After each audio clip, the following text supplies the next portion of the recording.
Hello guys, आज मैं फिर से लेकर आया हूँ एक न्यू इंटरेस्टिंग मोटिवेशनल स्टोरी। जी हाँ गाइस, जिसे सुनने के बाद आपको 10% आगे बढ़ने में मदद मिलेगा। जी हाँ गाइस, इसलिए कहानी को स्टार्ट करते हैं। सुंदर वन में एक खूंखार शेर रहता था। वह वन के सभी जीवों के लिए मुसीबत था। जंगल के जानवर उससे इतना डरते थे कि उसकी दहाड़ सुनते ही अपने अपने प्राण बचाने के लिए इधर उधर छिप जाते थे। कभी कभी तो उस शेर को इसी कारण से भूखा भी रहना पड़ता था। एक बार शेर को कई दिनों तक कोई शिकार हाथ न लगा। वह शिकार की खोज में इधर उधर मारा मारा फिरता रहा। बहुत परिश्रम के बाद भी उसे शिकार के लिए कोई जानवर न दिखाई दिया। उसे ऐसा लगने लगा कि वह भूखा ही मर जाएगा।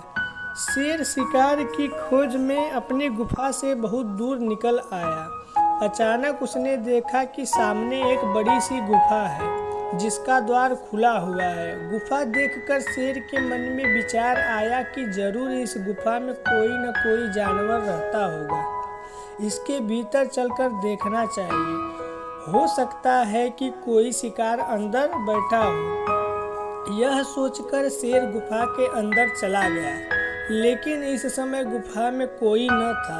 शेर ने सोचा, मुझे इसके भीतर चुपचाप लेटे रहना चाहिए। अंधेरा होने पर गुफा में रहने वाला जानवर अवश्य ही आएगा, तब मैं उसका शिकार करके अपनी भूख मिटा लूँगा।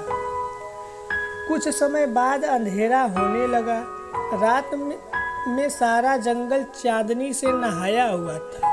चंद्रमा के प्रकाश में सब कुछ साफ साफ दिखाई दे रहा था।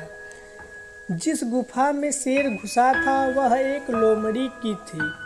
लोमड़ी अन्य जानवरों की अपेक्षा तीव्र बुद्धि की मानी जाती है। रात होने पर लोमड़ी अपनी गुफा की ओर लौट रही थी। वह शीतल चांदनी का आनंद लेते हुए धीरे धीरे चल रही थी। अचानक उसकी दृष्टि धरती पर बने हुए कुछ पदचिन्हों पर पड़ी। ध्यानपूर्वक देखकर उसने जान लिया कि यह पदचिन्ह किसी शेर के हैं। शेर के पदचिन्हों को देखते हुए लोमड़ी धीरे धीरे आगे बढ़ी। ऐसा करने में उसे समय अवश्य लगा, लेकिन उसने यह देख लिया कि शेर के पैरों के निशान उसकी गुफा के भीतर गए हैं। उसे आभास हो गया कि उसकी गुफा में शेर बैठा है, क्योंकि गुफा में शेर के पंजों के जाने के निशान तो थे, परंतु बाहर आने के निशान नहीं थे। लोमड़ी ने ठंडे दिमाग से सोचा और शेर के पंजों के निशानों की पुनः बारीकी से छानबीन की, लेकिन शेर के गुफा से बाहर आने के निशान उसे न मिल सके। उसे विश्वास हो गया कि शेर अभी तक गुफा के अंदर ही है, जो कि अंदर जाते ही उस पर हमला कर देगा। शेर अंदर है या नहीं, इसको पक्के तौर पर जानने के लिए लोमड़ी ने एक योजना बनाई। वह गुफा की तरफ मुंह करके ऊंची आवाज में बोली, कहिए गुफा जी, सब ठीक ठाक तो है ना? क्या मैं रात बिताने के लिए आपके भीतर आ सकती हूँ? शेर गुफा के अंदर ही था, लेकिन वह चुप रहा। वह लोमड़ी के भीतर आने की प्रतीक्षा कर रहा था।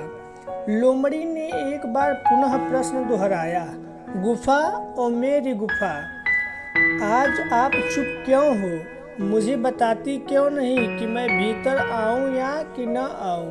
पहले तो कभी भी आप इस तरह शांत न रहती थी, एक बार के पूछने पर ही उत्तर दे देती थी।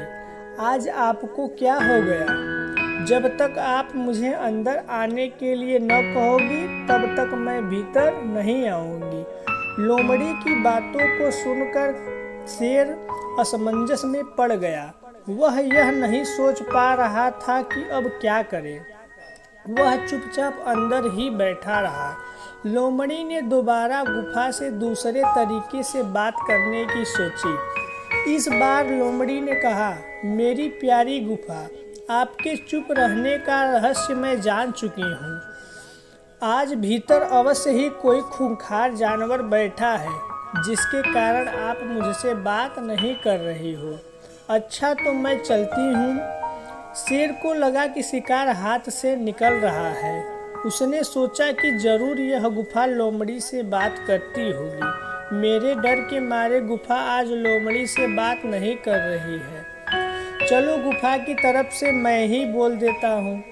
यह सोचकर शेर आवाज़ बदलकर बोला, अरे जरा रुको प्यारी लोमड़ी, मैं गहरी नींद में सो रही थी, इसीलिए आपसे बात न कर सकी। अंदर सब ठीक है, आप बिना भय और संदेह के अंदर चली आओ। लोमड़ी की चाल सफल हुई। वह पहचान गई कि गुफा के अंदर से आने वाली आवाज़ शेर की है। उसे पूरा विश्वास हो गया कि शेर अभी तक गुफा के भीतर ही बैठा है। जैसे एक शेर कभी घास नहीं खाता, उसी तरह गुफा कभी बोल नहीं सकती। हुजूर, आप आराम से रात भर मेरी गुफा में रहें। शुभ रात्रि। यह कहकर लोमड़ी अपने प्राण बचाने के लिए सिर पर पांव रखकर वहीं से भाग निकली। हेलो गाइस, तो कैसा लगा हमारा आपकी स्टोरी? आपको हमारा स्टोरी पसंद आया तो हमारे चैनल को सब्सक्राइब कर सकते हैं, क्योंकि ऐसी वीडियो हमारे चैनल पर पोस्ट होती रहती है।